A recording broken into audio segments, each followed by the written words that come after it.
Bismillahirrahmanirrahim. Assalamualaikum warahmatullahi wabarakatuh.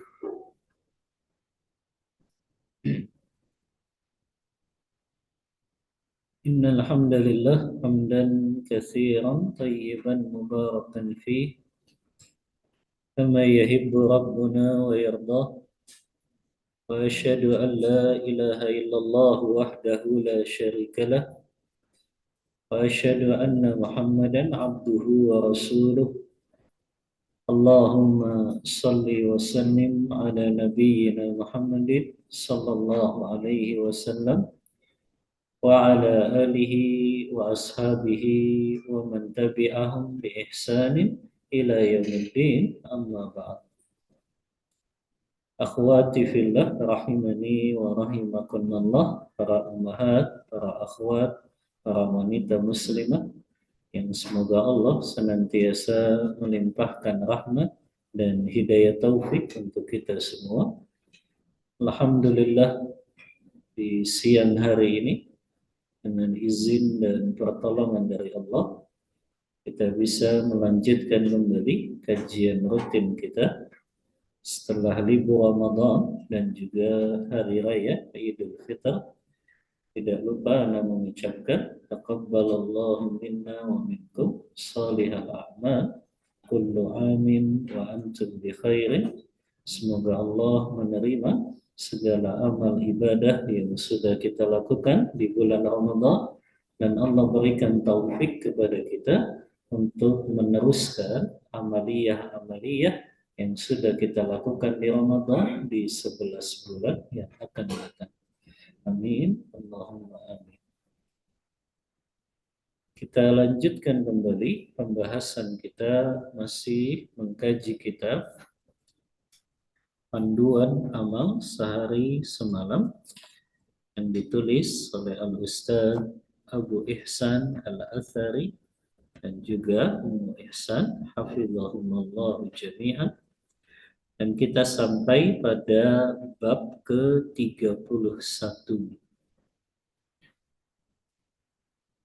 Qala al-muallif hafizahullah ta'ala, berkata pengarang kitab ini Al-Ustaz Abu Ihsan hafizahullah, dalam kehidupan sehari-hari, judulnya dulu ya, majelis yang membawa berkah. Jadi bab ke-31 bicara tentang majelis yang membawa berkah. Kata beliau, dalam kehidupan sehari-hari kita tidak akan lepas dari yang namanya majelis. Majelis itu tempat kita berkumpul bersama-sama. Apakah itu bersama keluarga, apakah itu bersama kerabat, apakah itu bersama sahabat-sahabat, maka itu sebetulnya disebut dengan majelis. Tempat kita kumpul bareng, atau istilah ABG zaman sekarang, kongkow bareng. Jadi ngumpul-ngumpul itu disebutnya majelis. Tapi di sini yang dibahas majelis yang membawa berkah.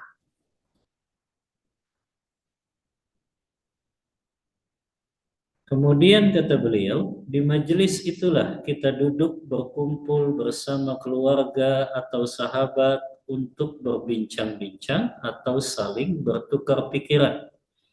Atau juga majelis ilmu yang di dalamnya kita belajar ilmu agama sekaligus dunia. Kita mesti ingat bahwa majelis-majelis itu bisa menjadi penyesalan bagi kita kelak di akhirat nanti. Yakni jika kita tidak memperhatikan sunnah Rasulullah di dalamnya. Sebaliknya, jika kita menerapkan sunnah Rasulullah di dalam masalah ini, niscaya kita akan mengambil manfaat dari majelis tersebut dan mendapat keberkahan dan pahala. Di antara bimbingan Nabi Shallallahu Alaihi Wasallam dalam masalah ini adalah sebagai berikut. Baru beliau sebutkan bagaimana adab-adab kita ketika kita bermajelis. Ketika kita berkumpul bersama-sama, bagaimana adabnya? Atau juga beliau bahas adab di dalam majelis ilmu juga. Yang pertama, kata beliau, beliau mengingatkan kita, singgahilah taman-taman surga.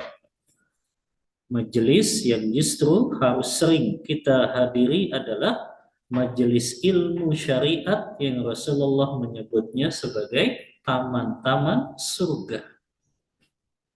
Sebagaimana hadis yang masyhur yang diriwayatkan oleh Imam Ahmad dalam kitab Musnadnya. Yang hadis ini disahihkan oleh Syekh Albani. Kata Rasulullah, "Idza marartum bi riyadil jannah farata'u." Kata Rasulullah, apabila kalian melewati taman-taman surga, maka hendaklah kalian mendatanginya. Para sahabat bertanya, "Ya Rasulullah, mariyadul jannah?" Apa yang dimaksud taman-taman surga di dunia itu? Maka Rasulullah menjawab, majalisuz zikr, majelis-majelis ilmu. Al-Imam Atha bin Abi Rabbah ketika menafsirkan majalisuz zikr dalam hadis ini, kata beliau, majalisul halali wal haram, majelis-majelis ilmu yang kita jadi tahu mana yang halal, mana yang haram, mana yang hak, mana yang batil, mana yang syirik, mana yang tauhid, mana yang sunnah, mana yang bid'ah. Maka itulah majelis ilmu yang kata Rasulullah itu taman-taman surga di dunia. Lebih menarik tuh Mahat daripada taman Wonderland. Lebih menarik dari taman safari harusnya. Lebih menarik dari taman bunga matahari. Lebih menarik dari taman mini apalagi. Namanya mini, kecil kan? Maka taman-taman surga itulah majelis ilmu yang harusnya kita lebih sering tuh berkunjung ke majelis ilmu. Kemudian Rasulullah juga menyatakan keutamaan duduk di majelis ilmu.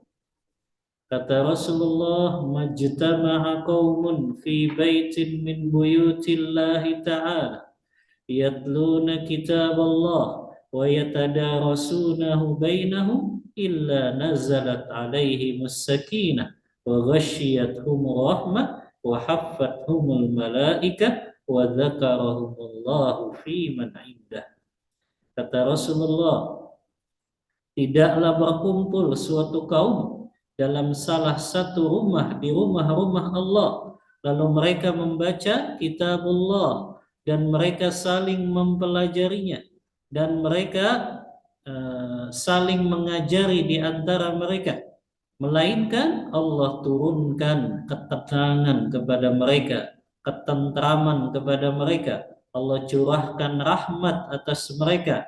Mereka pun dikelilingi oleh para malaikat dan Allah memuji mereka di hadapan para malaikat-malaikatnya. Ini keutamaan kita duduk di majelis ilmu. Salah satunya kita dapat ketenangan, ketentraman, kesejukan hati. Makanya saking tenang dan saking tentramnya, akhirnya tidur di majelis ilmu. Karena tenang, ya. Karena tenang memang majelis ilmu. Bagaimana tidak tenang dihadiri para malaikat. Dan pernah Anda sampaikan tafsir Ibnu Katsir ketika menyatakan tidaklah ada di suatu tempat yang tempat itu dihadiri oleh para malaikat, pasti Allah curahkan ketenangan, keberkahan dan rahmatnya di tempat tersebut. Maka majelis ilmu salah satu tempat yang malaikat-malaikat hadir di majelis ini. Bahkan ada malaikat khusus tuh yang Allah tugaskan untuk mendoakan mereka yang hadir di majelis ilmu. Makanya sungguh rugi Orang yang dalam hidupnya nggak pernah mau mampir ke majelis ilmu. Nggak pernah dia mau singgah di majelis ilmu. Padahal berapa banyak orang yang dia datang dari rumahnya membawa dosa yang begitu banyak, tapi ketika dia pulang dari majelis ilmu, dosa-dosanya telah digugurkan oleh Allah Ta'ala. Karena apa? Doanya para malaikat ya.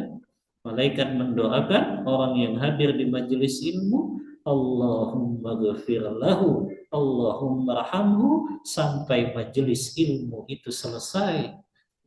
Ya Allah, ampuni dosa fulana, ya Allah berikan rahmat kepada fulana. Maka apa yang membuat kita malas hadir di majelis ilmu? Nah, ya, apa yang membuat kita malas? Kalau kita tahu keutamaan ini cukup rasanya, dicurahkan rahmat, dikelilingi para malaikat, mendoakan kita, dibangga-banggakan di hadapan para malaikat. Ummahat coba diundang ke istana untuk hadir pertemuan dengan presiden, kemudian nama ummahat dibangga-banggakan tuh sama presiden. Gimana rasanya? Bangga sekali. Dibanggakan di hadapan menteri, gubernur, kepala daerah. Nama ummahat disebut-sebut. Ini yang banggakan kita di hadapan malaikat, Allah. Fulana hadir di majelis ilmu. Bayangin, dibangga-banggakan di depan para malaikat-malaikatnya yang mulia. Maka ini cukup rasanya membuat kita tidak bermalas-malasan untuk hadir di majelis ilmu. Karena keutamaan, Allah curahkan rahmat, Allah berikan ketenangan, dan dikelilingi para malaikat, Allah banggakan nama-nama kita di hadapan para malaikat-malaikatnya. Kemudian Rasulullah mengisahkan tentang 3 orang dalam hadis yang familiar ini ya, yang Rasulullah SAW suatu hari bermajelis dengan para sahabatnya di Masjid Nabawi. Kemudian tiba-tiba beliau bersabda, "Ala ukhbirukum anin nafaris salasah? Maukah kalian aku beritahukan mengenai 3 orang?" Siapa 3 orang itu? Yang pertama, jadi 3 orang ini datangnya bareng-bareng. Yang dua, ketika Rasulullah sedang bermajelis, ternyata 2 ini ikut. Tapi yang satu, dia langsung mencari tempat yang kosong di depan dan dia duduk di tempat tersebut. Sementara yang satu lagi, dia agak malu. Maka dia pun mengambil posisi duduk yang di belakang saja. Sementara yang satu lagi, dia malah pergi meninggalkan majelisnya Rasulullah. Setelah itu Rasulullah memberitahukan nih tentang 3 orang ini. Kata Rasulullah, orang yang pertama, fa'awa ilallah fa'awahu. Orang yang pertama tadi, dia langsung datang ke majelisnya Rasulullah dan para sahabat. Dia cari tempat di depan yang kosong, kemudian dia duduk di situ. Maka kata Rasulullah, orang yang pertama ini, dia mendekati Allah, maka Allah pun mendekatinya. Apa yang dimaksud Tuhan? Kata Imam Nawawi dalam syarah beliau, syarah Sahih Muslim, ketika menjelaskan hadis ini, orang yang pertama ini adalah orang yang paling utama dari 3 ini. Maksudnya dia mendekati Allah, Allah pun mendekatinya, Allah dekatkan dia kepada surganya Allah. Majelis ya, sebaik-baik majelis itu yang dia duduknya paling dekat dengan pematerinya ya. Tapi kalau akhwat kan memang ada hijab, Kalau laki-laki itu memang sunnahnya membuat lingkaran, tapi bukan kosong, tengah-tengahnya. Biasa orang Indonesia kan gitu kalau ngaji. Buat lingkaran, tapi tengahnya kosong, yang lain pada mojok ke dinding. Yang dimaksud lingkaran itu penuh, kanan, kiri, tengah, depan, ya. Umat pernah lihat majelis di Masjidil Haram, Masjid Nabawi kan? Ya, sampai dekat syekhnya aja itu kanan kiri itu ada, ya. Jadi dia bentuknya lingkaran begitu. Di depannya penuh, samping kanan penuh, samping kiri penuh. Nah, begitu, ya. Majelis yang berkah itu. Tapi itu kalau memang laki-laki. Tapi kalau perempuan, ya dia ada hijab. Tapi tetap yang dia posisinya, ya, itu dekat dengan syekhnya atau ustadznya, itu yang lebih utama. Karena dia bisa menyimak dengan apa? Dengan baik. Beda dengan yang duduknya paling belakang. Kadang dia nggak dengar suaranya, kadang hilang konsentrasinya. Makanya orang yang pertama ini, kata Imam Nawawi, ini orang yang paling utama. Dia ketika Rasulullah sedang bermajelis dengan sahabat, dia langsung cari itu tempat di depan yang masih kosong, kemudian dia isi dan dekat dengan Rasulullah. Makanya kata Rasulullah, orang ini mendekati Allah, Allah pun mendekatinya. Maksudnya apa? Orang ini mendekati surganya Allah, Allah pun dekatkan surganya kepadanya. Ini orang yang pertama. Orang yang kedua, wa ammal akharu, adapun orang yang kedua kata Rasul, fastahya fastahiyallahu minhu. Orang yang kedua, dia malu-malu, maka Allah pun malu terhadapnya. Ini sebetulnya terjemahannya kurang pas. Sebetulnya bukan malu-malu. Dia itu malu dengan Rasulullah, dengan para sahabat yang hadir, kalau dia harus langsung maju ke depan. Maka akhirnya dia pilih posisi yang paling belakang. Nah, orang yang kedua ini tercela atau tidak, Umar? Hah? Tercela atau terpuji? Hah? Tercela tidak? Dia malu sama Rasulullah, sama sahabat yang lain, kalau dia ngambil posisinya di depan. Makanya dia cari yang di belakang saja. Nah, orang yang kedua ini tercela tidak? Hah? Tercela tidak? Nah, makanya kata Rasulullah, fastahiyallahu minhu. Allah pun malu terhadapnya. Apa yang dimaksud Allah malu terhadapnya, Umat? Di sini Imam Nawawi menjelaskan. Kata Imam Nawawi, yang dimaksud fastahiyallahu minhu, Allah pun malu kepadanya, maksudnya tetap Allah pun merahmatinya. Kemudian kata Imam Nawawi, wajazahu sawabah. Allah pun berikan balasan pahala untuk orang kedua ini, tapi tidak sebesar orang yang pertama. Itu makna Allah pun malu terhadapnya. Jadi Allah tetap berikan rahmat. Allah kasih pahala, tapi tidak sebesar pahala orang yang pertama tadi, yang dia langsung cari tempat yang dekat dengan Rasulullah. Jadi orang yang kedua tercela tidak? Tidak, karena masih dapat rahmat dan pahala. Kemudian wa ammal akharu, yang ketiga, fa'aradallahu anhu. Adapun yang ketiga, dia berpaling, dia nggak mau hadir di majelis ilmu itu, maka Allah pun berpaling darinya. Apa yang dimaksud berpaling di sini? Allah nggak kasih rahmat untuknya. Allah justru akan menghukumnya karena dia tidak mau hadir di majelis ilmu kecuali ada uzur, ya. Tapi ini orang Rasulullah tahu wahyu, dia nggak mau mampir padahal nggak ada uzur. Maka yang seperti ini Allah pun berpaling darinya.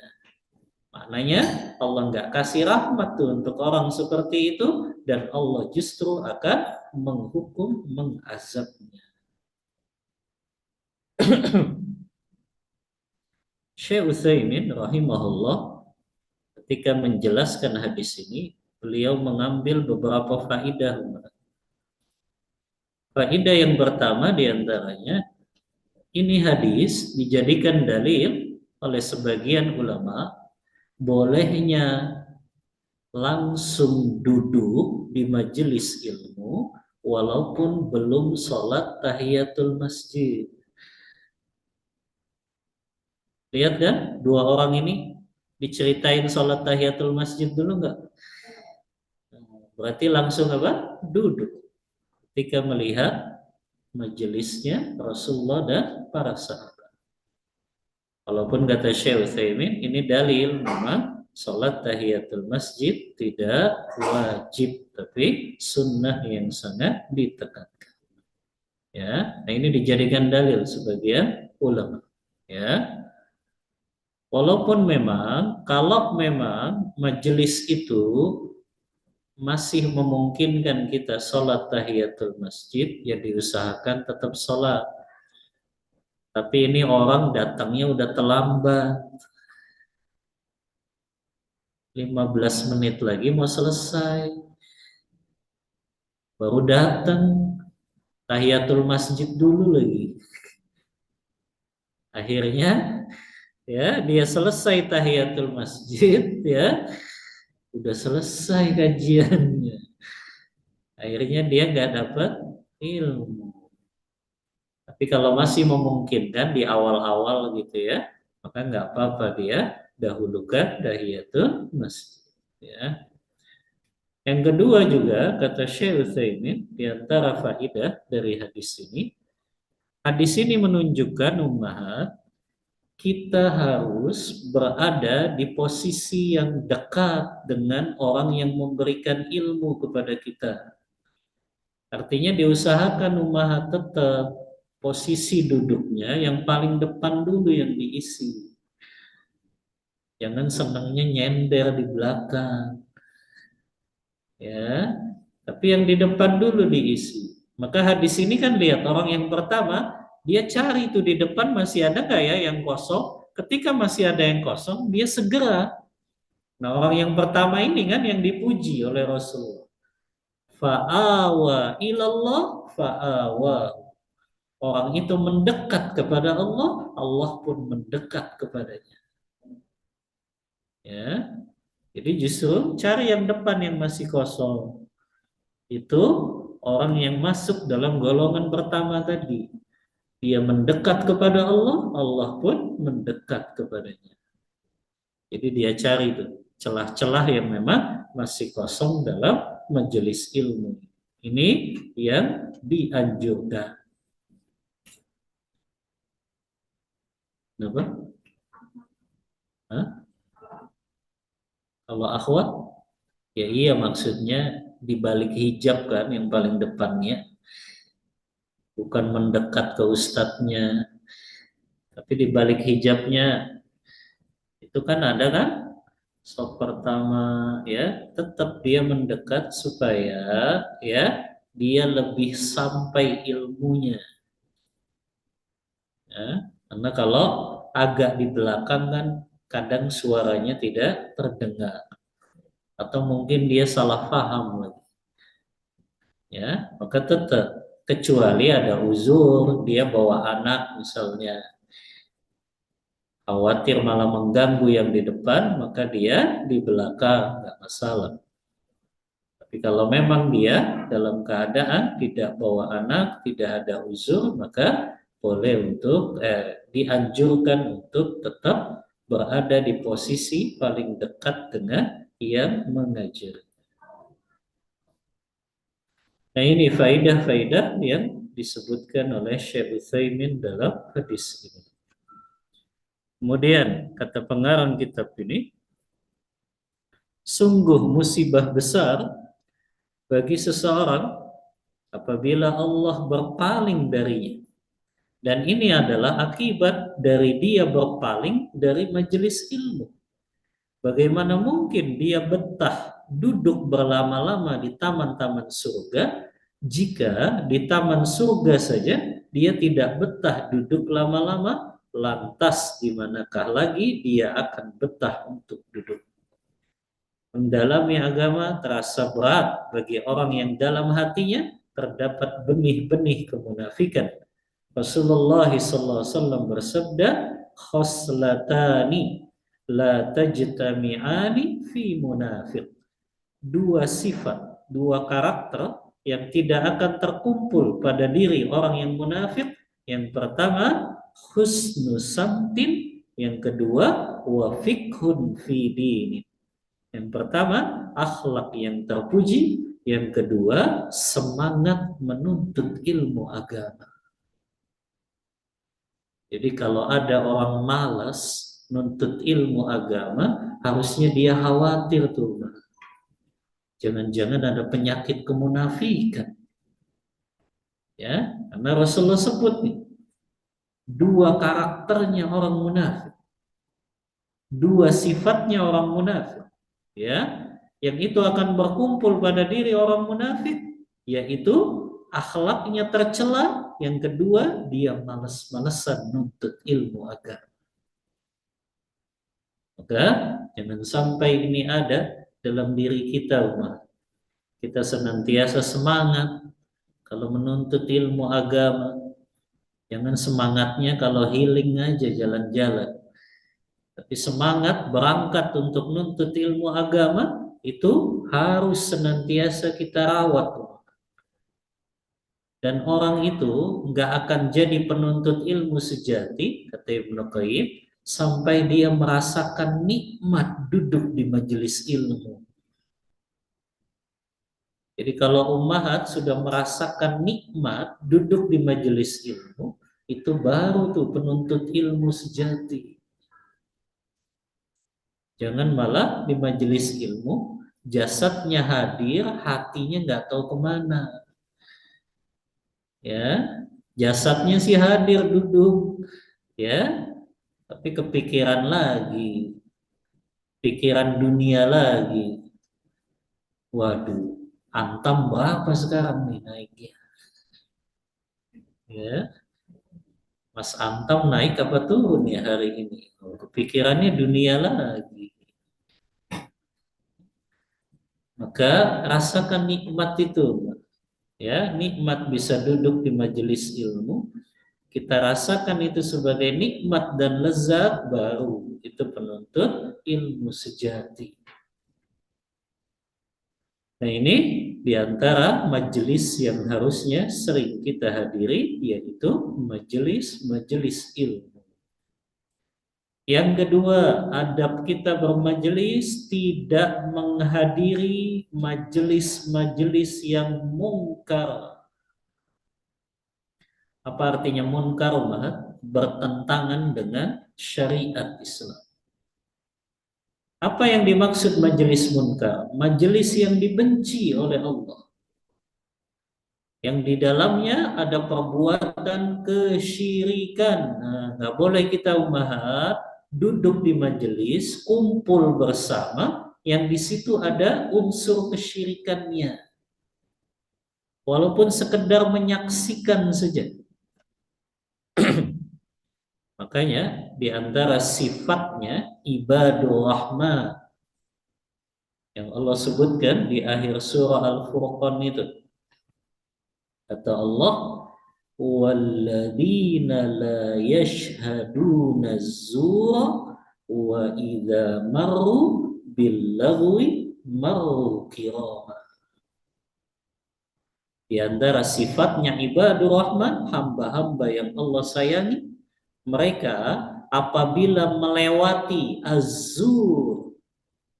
Sebagian ulama tafsir menafsirkan kalau mereka melewati az-zur, az-zur di sini ritual-ritual kesyirikan, perayaan-perayaan kesyirikan, maka mereka akan melewatinya, nggak mau mampir mereka dengan keadaan mereka menjaga jiwa mereka.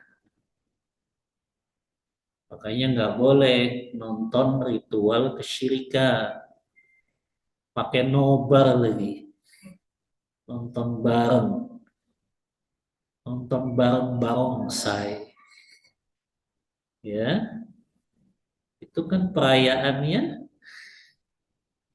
non muslim, ya nonton sulap, ada unsur kesyirikannya tidak? Iya, apalagi sulapnya pakai bantuan jin lagi. Oh ini majelis munkar, nggak boleh kita menghadiri, ya. Kemudian juga yang dimaksud majelis munkar yang di dalamnya ada kefasikan. Seperti Rasulullah larang kan kita duduk di suatu majelis yang diedarkan minuman khamar di dalamnya. Kata Rasulullah, la yaqudanna ahadukum fi majlisin yudaru alaihi al-khamru. Dalam hadis riwayat Imam Ahmad, janganlah sekali-kali kalian duduk di majelis yang di situ diedarkan minuman khamar. Berarti termasuk ini ummahat. Kalau diedarkan makanan-makanan haram, minuman-minuman haram, di dalamnya ada permainan-permainan haram juga. Ya, ada permainan apa? Haram. Main kartu remi itu majelis munkar. Main gaple itu majelis munkar. Main kartu domino, majelis munkar ini ummah. Walaupun nggak pakai uang. Termasuk permainan-permainan yang ada dadunya. Pernah disampaikan ya, Rasulullah bersabda dalam hadis riwayat Muslim. Siapa yang bermain dadu, maka dia sama memasukkan tangannya ke dalam darah dan daging babi. Makanya kata Imam Nawawi apa? Imam Nawawi ini ulama besarnya mazhab Syafi'i, ini menjadi dalil bahwasannya permainan yang menggunakan dadu itu diharamkan karena Rasulullah menyamakannya seperti memasukkan tangan ke dalam daging dan darah babi yang najis. Ini kan majelis munkar, tapi mah di masyarakat kita biasa, ya. Apalagi permainan ada dadunya biasa. Padahal ini majelis apa? Munkar. Ya, ada unsur apa? Kemaksiatan. Termasuk juga di dalamnya, apalagi ada uangnya, itu nggak ada uangnya aja haram, Mbak. Apalagi ada majelis yang di dalamnya ada unsur perjudiannya. Main bekel taruhan, yang kalah bayar. Ini majelis yang munkar. Atau di dalamnya ada kemaksiatan. Nah ini termasuk ummahat. Kenapa kita dilarang untuk menghadiri acara-acara walimah yang di dalamnya ada unsur apa? Maksiat. Karena itu disebutnya majelis apa? Munkar.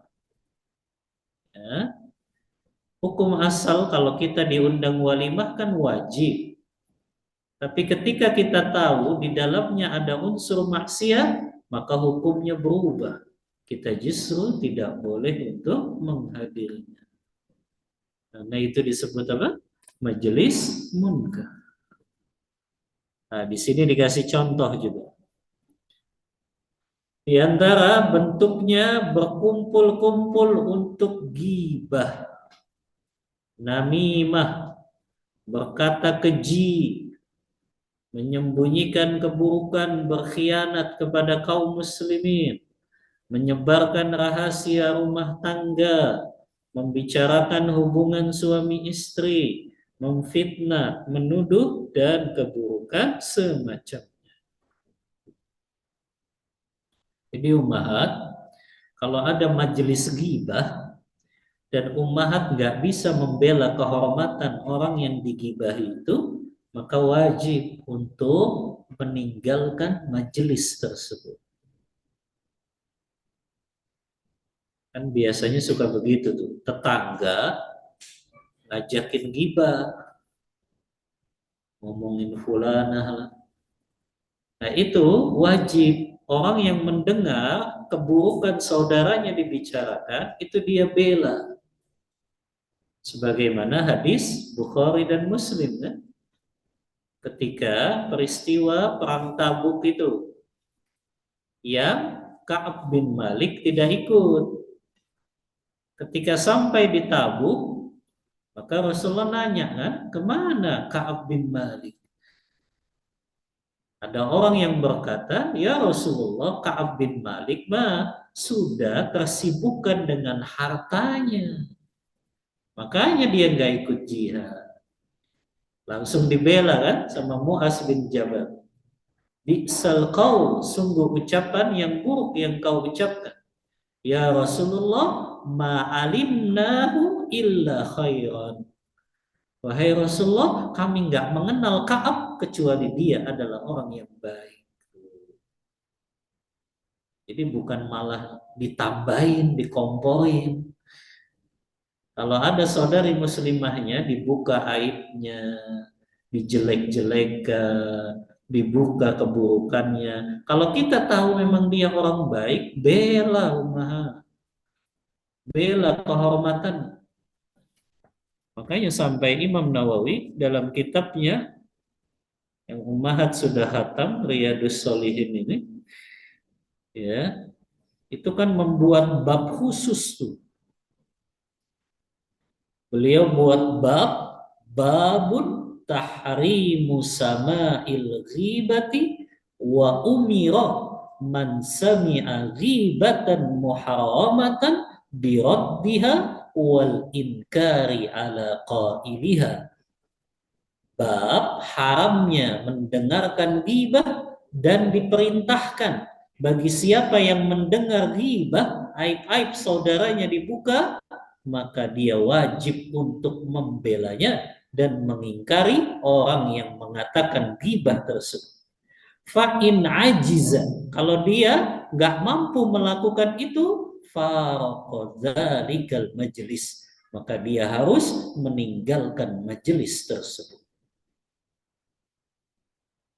Baru kan Imam Nawawi bawakan dalil-dalil tadi, diantaranya hadis tentang Ka'ab bin Malik tadi yang dibela oleh Mu'az bin Jabal kehormatannya. Ketika ada yang mengatakan, oh Ka'ab bin Malik mah sudah terkena fitnah dunia, sudah senang harta, makanya dia nggak ikut jihad ya Rasulullah.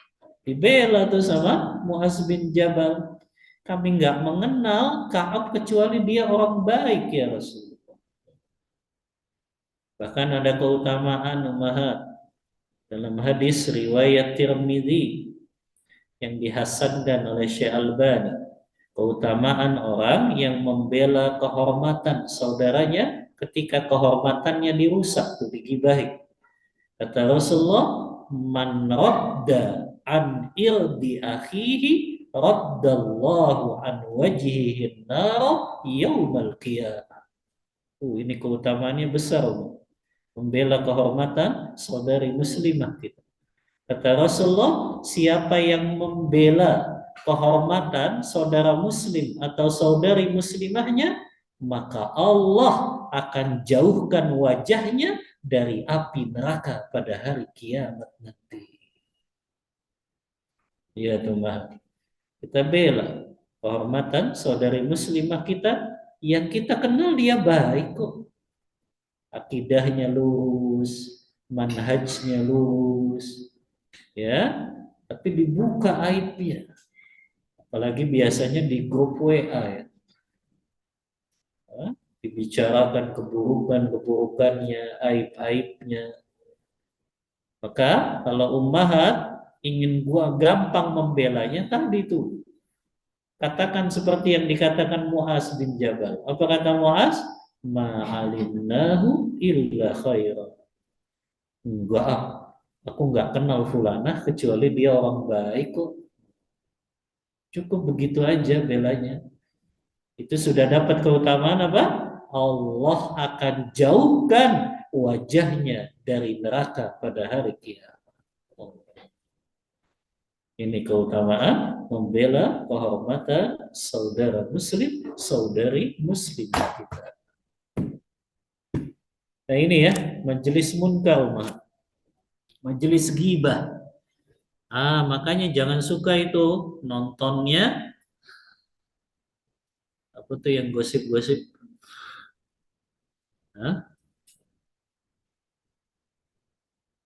Apa halo selebriti, ya. Apalagi check and recheck, ya. Apalagi Mbak Umat pura-pura nggak tahu, emang nggak tahu beneran itu, ya. Jadi nggak boleh itu sama majelis munkar, rumah tangga orang dibuka aibnya, ya, rumah tangga orang dibuka keburukannya, itu majelis ghibah, ya. Nggak boleh kita senang duduk di majelis ghibah ya seperti itu. Nah ini yang disebut dengan majelis munkar. Nggak boleh kita duduk di majelis yang di situ ada kemunkarannya. Termasuk membicarakan aib-aib saudara muslim, saudari muslimah kita, atau membicarakan fitnah-fitnah kepada saudara muslim, saudari muslimah kita. Ini umbahat ya. Kalau ada majelis ghibah, kita bela kehormatan saudara kita. Kalau kita nggak mampu, kita izin.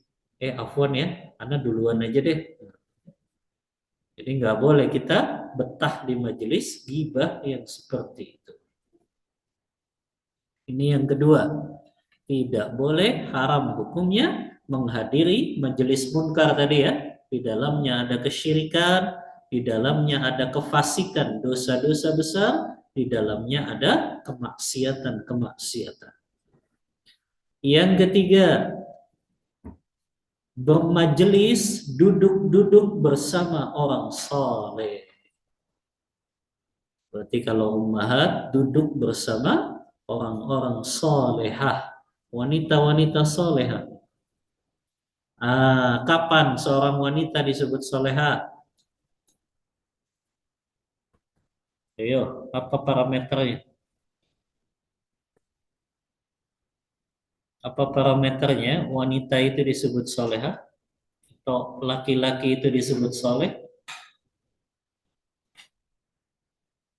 Apa parameternya?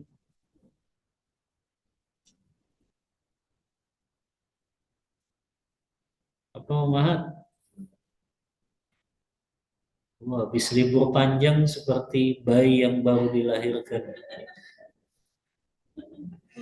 Lupa lagi.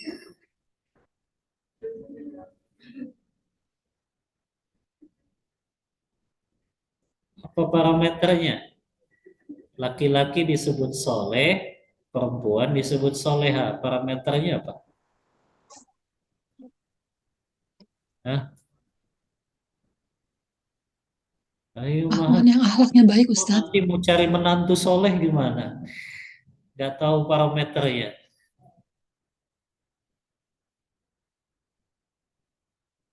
Kapan laki-laki disebut soleh, wanita disebut soleha? Parameternya dua, umahat. Yang pertama, hablum minallahnya baik. Itu ukurannya. Kewajibannya dia lakukan, sholat 5 waktu, bayar zakat, puasa Ramadan. Kalau dia mampu, dia haji dan umrah, dia bakti sama orang tua, dia nyambung silaturahim. Itu kan hablum minallah. Kemudian hablum minan nasnya juga baik. Ya. Hubungan sesama manusianya baik. Gimana caranya kalau kita mau tahu orang itu hablum minan nasnya baik, umat?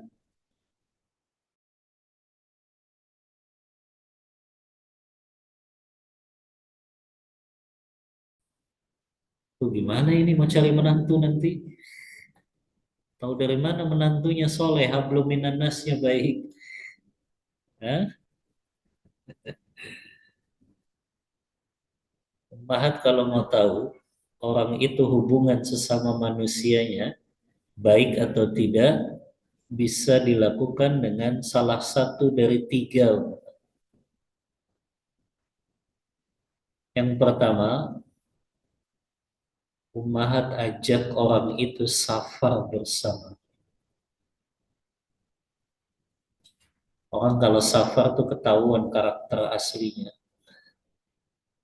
Ya, ajak dia safar. Yang kedua, ajak dia bermuamalah harta. Nah, ini nih, yang kadang orang habluminallahnya baik, giliran diuji muamalah harta gagal. Ya, jual belinya nipu, menyembunyikan aib pada barang yang dia jual, punya utang nggak bayar-bayar. Ini yang kedua, uji dengan harta.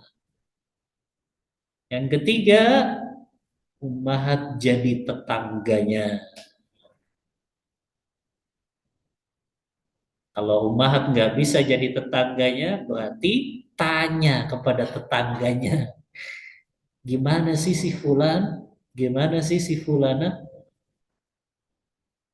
Makanya, Anda pernah cerita kan, kalau ada ulama, anak perempuannya dilamar oleh seorang laki-laki, mereka akan minta waktu tuh sekitar 3 hari atau 1 pekan. Apa yang mereka lakukan? Mereka akan melakukan spionase. Ditanyain dulu tuh tetangga-tetangganya. Gimana sih Fulan? Hablum minallahnya, hablum minan nasnya. Jadi ummahat begitu nanti. Kalau ada laki-laki ngelapar anak ummahat, gimana caranya? Nah, harus diteliti dulu. Bagaimana hablum minallahnya, bagaimana hablum minan nasnya. Nah, di sini kita diperintahkan duduk bersama orang-orang soleh dan solehah. Rasulullah SAW memberikan keutamaan. Ini sebetulnya hadis menyebutkan keutamaan kita memiliki teman-teman yang soleh atau solehah ummahat. Masalul jalisis solih wasu kahamilil miski wa nafihil kir. Sesungguhnya perumpamaan teman yang soleh dan teman yang buruk seperti berteman dengan penjual minyak wangi atau pandai besi, kan?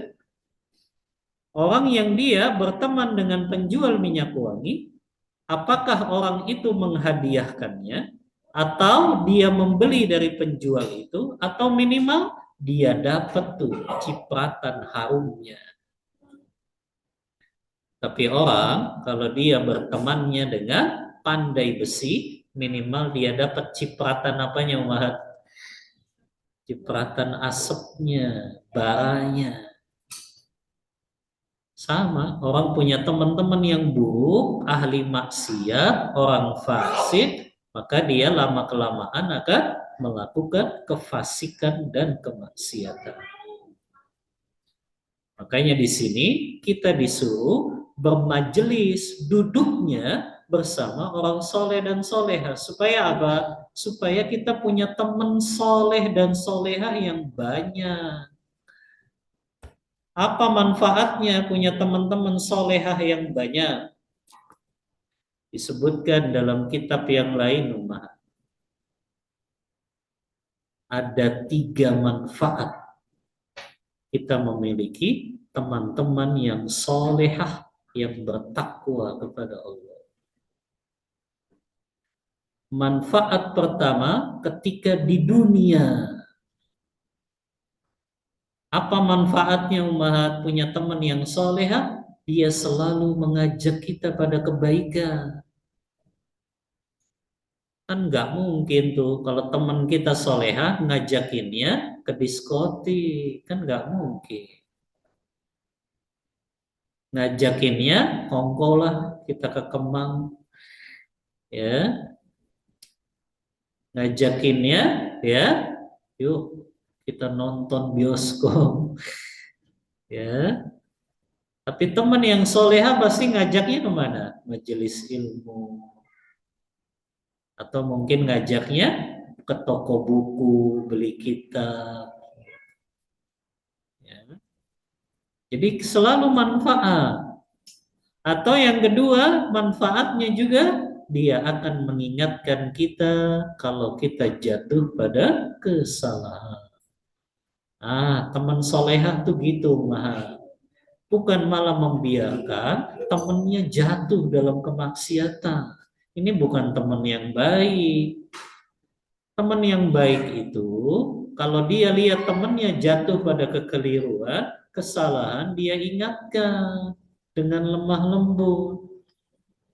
Afwan ukhti, itu salah. Itu dilarang loh sama syariat kita.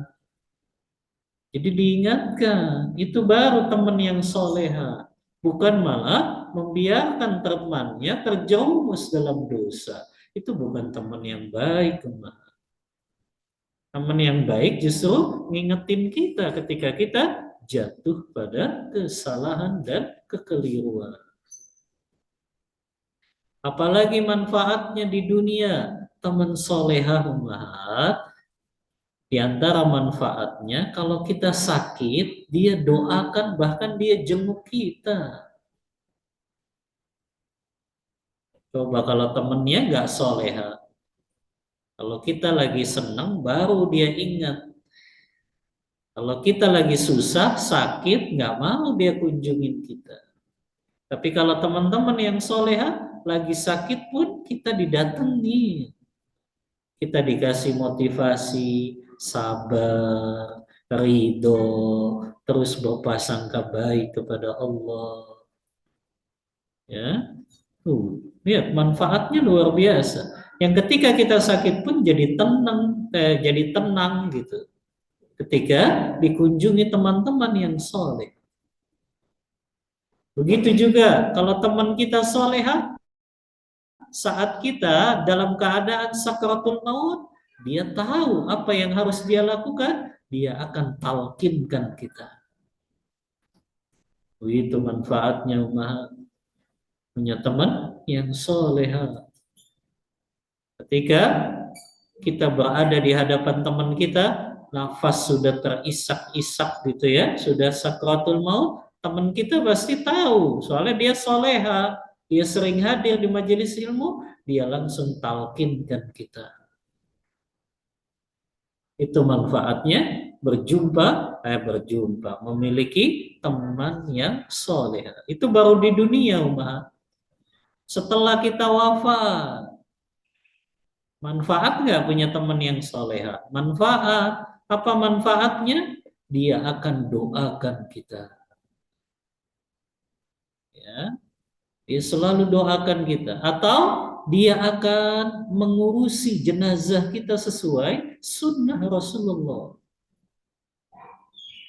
Dia yang bantu ngurusin jenazah kita. Kita dikafani dengan benar sesuai sunnah, dimandikan jenazahnya sesuai sunnah, disolatkan. Tuh, kan ada keutamaan kan? Kata Rasulullah dalam hadis riwayat Muslim, apabila jenazah disolatkan oleh 40 orang, yang 40 orang itu tidak pernah berbuat syirik kepada Allah, apa kata Rasulullah? Allah berikan syafaat kepada jenazah tersebut. Itu manfaatnya umat punya teman-teman yang soleh. Makanya kita disuruh hadir di majelis-majelis ilmu supaya semakin banyak teman-teman solehah kita. Ya, semakin banyak nanti kalau kita wafat yang ikut menyolatkan jenazah kita. Kita kan pasti wafat umat. Dan kita ingin ketika kita wafat banyak yang mengirimkan doa untuk kita. Nah, ini manfaatnya setelah kita wafat. Yang ketiga manfaatnya di mana? Pada hari kiamat nanti. Apa manfaatnya punya teman yang solehat umat pada hari kiamat? Dia akan memberikan syafaat kepada kita. Kata Imam Hasan al-Basri, aksiru minal asdiqa'is salihin. Perbanyaklah kalian memiliki teman-teman yang soleh. Kenapa? Fa inna lahum syafa'atun yaumal qiyamah. Karena mereka bisa memberikan syafaat pada hari kiamat nanti. Jadi teman-teman yang solehah, ketika mereka tahu pada hari kiamat, mana ya fulana yang dulu sering hadir di majelis ilmu sama saya, kok nggak ada? Ya, ketika dia lihat ternyata temannya di neraka, maka dia kan berdoa tuh kepada Allah dalam hadis riwayat Muslim. Ya Allah, teman saya yang dulu ngaji bareng saya, nuntut ilmu bareng saya, kok di neraka ya Allah? Keluarkan dia ya Allah. Kasih syafaat karena sebab temannya yang soleh. Nah ini umahat, kita disuruh banyak-banyak bermajelis dengan wanita-wanita yang soleh. Muaz bin Jabal berkata, hindarilah teman duduk yang tidak memberikan faedah ilmu bagimu. Bermajelis dengan orang soleh memberi pengaruh baik dan menambah keimanan. Adapun bermajelis dengan selain orang soleh hanya membuang-buang waktu dan bisa memberikan pengaruh buruk terhadap agama kita. Baik, sampai sini dulu Mahat ya. Sampai 3. Karena ini yang keempat, hindarilah duduk-duduk di pinggir jalan. Ini juga penjelasannya panjang ya. Karena larangannya di sini bukan hanya duduk di pinggir jalan umaha, tapi duduk di depan teras-teras rumah. Duduk di depan teras-teras rumah. Nah, itu disebutkan oleh Ibnu Hajar Al-Asqalani dalam Fathul Bari ketika menjelaskan hadis ini, iyyakum wal julus ala turqat. Jauhilah oleh kalian duduk-duduk di pinggir jalan. Kata Ibnu Hajar ada riwayat yang lain, riwayat Muslim. Ternyata bukan hanya di pinggir jalan yang kita dilarang duduk, tapi juga iyyakum wal julus fis suudat. Jauhilah oleh kalian duduk-duduk di depan pekarangan rumah kalian. Nanti penjelasannya di pertemuan selanjutnya. Wallahu ta'ala a'lam bissawab. Untuk materi yang cukupkan, kita buka diskusi dan tanya jawab. Wassallallahu ala nabiyyina Muhammadin wa ala alihi wa sahbihi wasallam.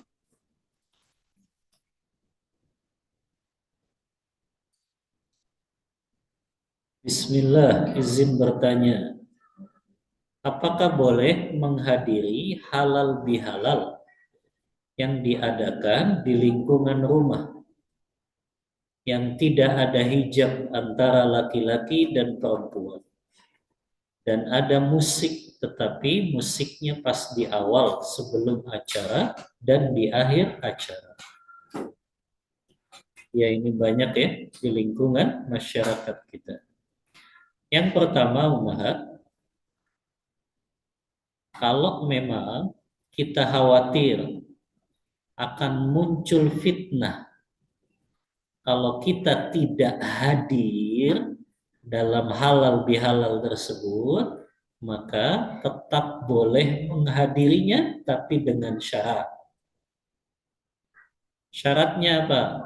Yang pertama, tetap kita pakai pakaian yang sempurna menutup aurat. Kalau bisa wajah kita ditutup. Karena di situ nggak ada hijab kan dengan laki-laki. Maka wajah kita ya kita tutup. Yang biasa niqab alhamdulillah lebih terjaga. Kalaupun yang belum berani pakai niqab, minimal dia pakai masker. Biar nggak kelihatan kecantikannya. Biar nggak diumbar-umbar kecantikan. Ini yang pertama syaratnya. Yang kedua, nggak boleh dia pakai wangi-wangian. Yang ketiga, tetap duduknya dipisah antara laki dan perempuan. Nggak boleh laki dan perempuan campur bau. Kalau bisa, usul panitianya. Sudah laki-laki duduk depan, kita di belakang agak jauh. Ya. Kemudian yang keempat, karena di sini disebut ada musik-musiknya, maka datang pada saat tidak ada musik saja. Kan di awal sama di akhir aja kan? Berarti datang di tengah-tengahnya. Ketika musiknya sudah berhenti, baru datang. Ketika musiknya nyala lagi, izin pamit duluan. Ya, yang penting kita apa? Hadir. Karena khawatir semakin kita nggak hadir, muncul fitnahnya semakin besar. Kecuali memang tidak ada masalah kalau ummahat nggak hadir. Tapi kalau memang tidak hadirnya ummahat bisa menimbulkan fitnah yang jauh lebih besar, maka nggak apa-apa hadir dengan syarat-syarat tadi. Ya, itu lebih menolak fitnah ya, karena di masyarakat kita kan, fulana dia mah orangnya nggak mau bergaul dengan masyarakat. Makanya Rasulullah kan menyebutkan keutamaan seorang mukmin yang dia tetap bergaul dengan masyarakat dan dia bersabar dengan gangguan-gangguan masyarakat tersebut.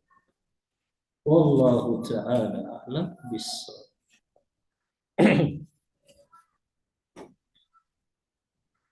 Apakah tercela ketika pulang dari menuntut ilmu atau kajian, kami mampir makan sebelum pulang ke rumah dan waktunya pas jam makan siang.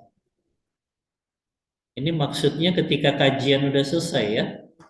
Kalau sudah selesai ya boleh, ya boleh. Apalagi yang diajak teman-teman juga yang hadir di majelis itu. Apalagi ummahat yang bayarin lagi semuanya. Ya. Apalagi ustadznya diajak juga. Ya. Jadi boleh ummahat tidak tercela. Yang penting jangan sampai melalaikan. Misalnya kalau sudah pulang ternyata azan, ya sudah sholat dulu. Baru kemudian mampir ke rumah makan. Jadi jangan sampai ada kewajiban kita yang terlalaikan. Dan tanya juga suami pulang jam berapa. Jangan sampai kita mampir dulu, nggak taunya suami nunggu di rumah. Nah ini nggak boleh. Jadi pastikan suami memang belum membutuhkan kita untuk di rumah dan kita pulang gajian tidak saat ada kewajiban yang lain yang harus ditunaikan. Maka boleh untuk makan setelah pulang gajian. Wallahu ta'ala a'lam bissawab. Bagaimana adabnya jika sesama muslim bertemu? Apakah cukup dengan mengucapkan salam dan bersalaman saja Atau bagaimana Ustaz? Apakah perlu juga cium pipi juga Ustaz? Ya. Yang pertama, ya, memang sebagaimana dalam hadis, haknya muslim atas muslim lainnya itu adalah kalau ketemu mengucapkan salam. Dan lebih afdol diiringi dengan bersalaman tangan. Karena itu menggugurkan dosa. Tapi ini bagi sesama muslimah ya. Kemudian adapun cipika-cipiki itu ya, sebetulnya itu Ummahat, kalau memang orang itu sudah lama nggak ketemu kita, itu memang dianjurkan untuk cipika-cipiki.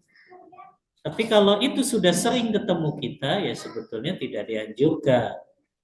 Jadi yang dianjurkan untuk saling cium pipi itu kalau memang kita sudah lama nggak berjumpa dengan orang tersebut. Maka boleh saling salam, kemudian berjabat tangan dan cipika-cipiki itu untuk mereka yang sudah lama nggak berjumpa dengan kita. Wallahu ta'ala a'lam bishawab.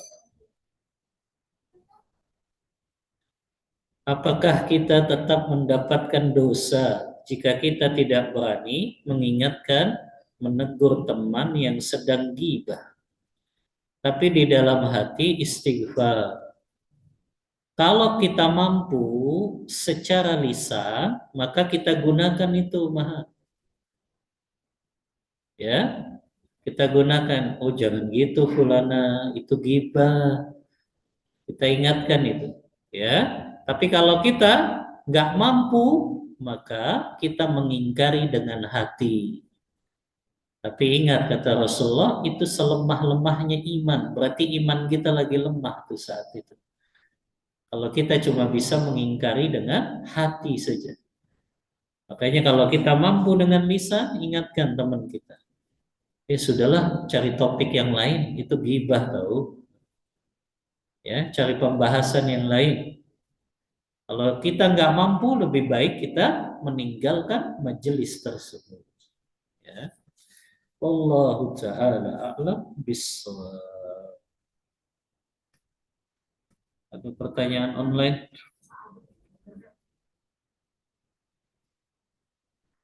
Oh, ada ini.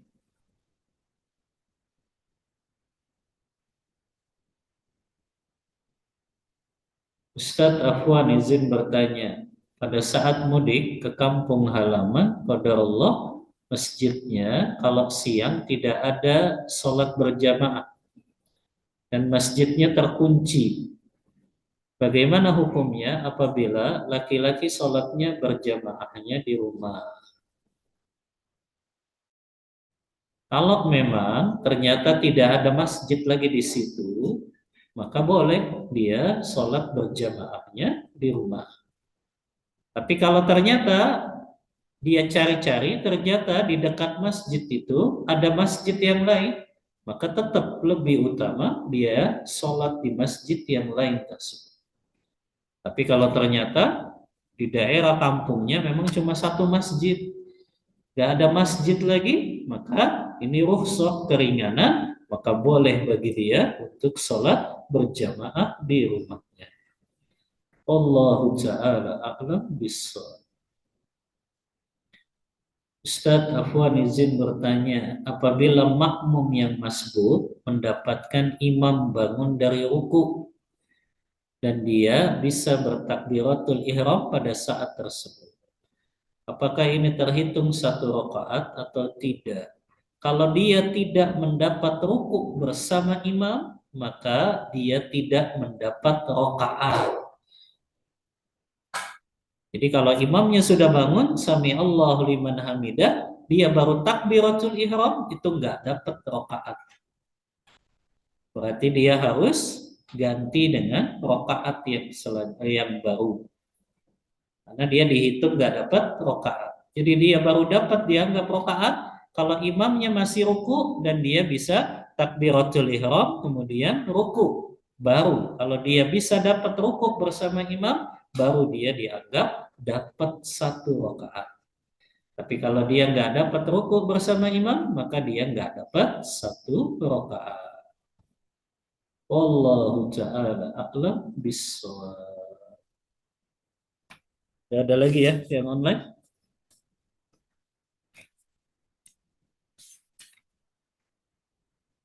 Oh, ada nih. Ustaz, bagaimana caranya menyelesaikan sholat maghrib masbuk? Qadarullah baru tahu ternyata duduk tahiyat akhir.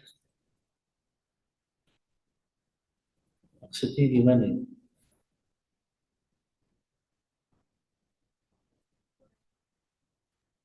Maksudnya dia baru sholat, baru takbiratul ihram ketika imam sudah tahiyat akhir. Begitu. Kalau yang dimaksud oh iya, ketika dia baru takbiratul ihram, Allahu Akbar, dan dia dapati imamnya sudah tahiyat akhir, maka dia langsung tahiyat akhir. Maka dia tetap dianggap dapat pahala sholat berjamaah. Tapi tetap dia belum melakukan satu rakaat pun. Maka dia harus berdiri lagi dan dia berdiri lagi baru mulai rakaat yang pertama. Jadi sama aja dia 3 rakaatnya ya dia lakukan sendiri. Walaupun tetap dia dapat pahala berjamaahnya. Ketika dia dapat imam sudah tahiyat akhir. Dia tetap dapat tuh pahala sholat berjamaahnya. Jadi kalau dia dapat tahiyat akhir, dia takbiratul ihram, Allahu Akbar, kemudian dia langsung duduk tahiyat akhir. Ketika imam salam, Assalamualaikum warahmatullah, Assalamualaikum warahmatullah, dia berdiri lagi dan itu dia mulai rakaat yang pertama. Kemudian dia ruku, ya, kemudian dia sampai sujud, berarti dia baru rakaat pertama, berarti dia diri lagi, baru rakaat kedua. Setelah itu dia baru tahiyat awal rakaat kedua. Setelah itu baru dia berdiri lagi, kemudian rakaat tiga, baru dia rakaat ketiga langsung tahiyat akhir. Wallahu ta'ala a'lam bissawab. Ada lagi ya pertanyaan? Suruh ngasih kuis ini.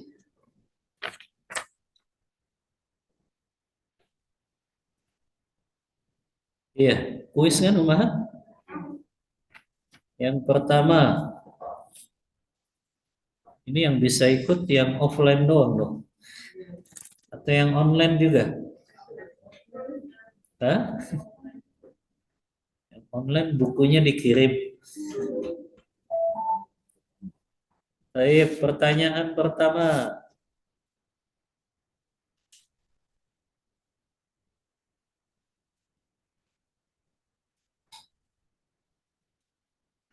Sebutkan keutamaan duduk di majelis ilmu. Ada yang ngacung? Keutamaan duduk di majelis ilmu.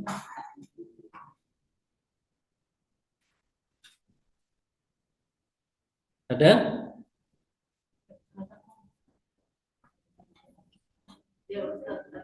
Ya, silakan.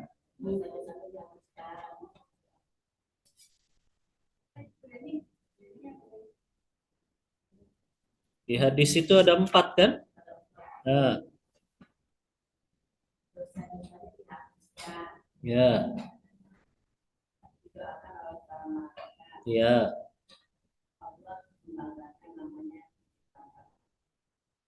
ya. Satu lagi.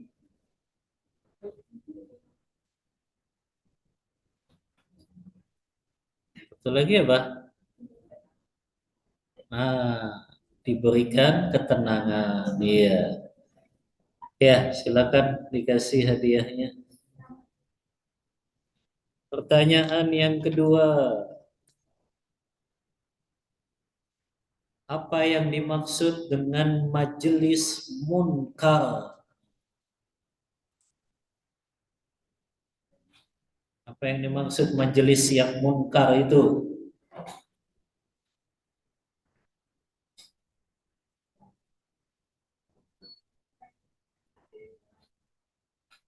Ya,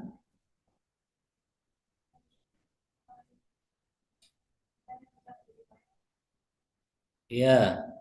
Terus ciri-cirinya apa tadi? Di dalamnya, di dalamnya ada apa?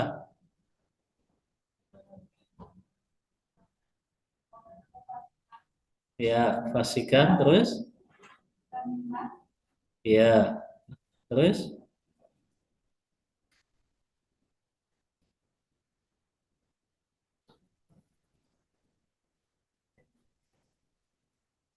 hmm. Termasuk di dalamnya ada apa yang Anda sebutkan pertama tadi? Penjelasannya yang nggak boleh nonton barongsai. Ada kesyirikan. Ya, tafadhol dikasih hadiahnya. Yang ketiga, yang terakhir ini. Sebutkan keutamaan memiliki teman yang soleha di dunia setelah wafat dan pada hari kiamat. Ya, sebutkan manfaatnya. Hmm, terus, terus,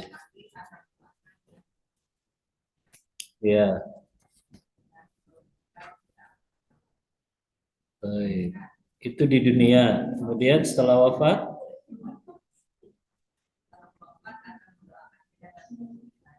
ya, ya, ya, itu pada hari kiamat bisa memberikan syafaat. Ya, ahsanti.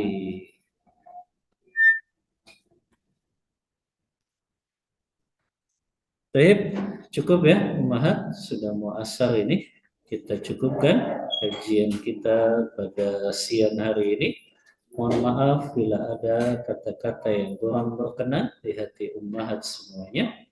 Wassallallahu ala nabiyyina Muhammadin wa ala alihi wa sahbihi wasallam.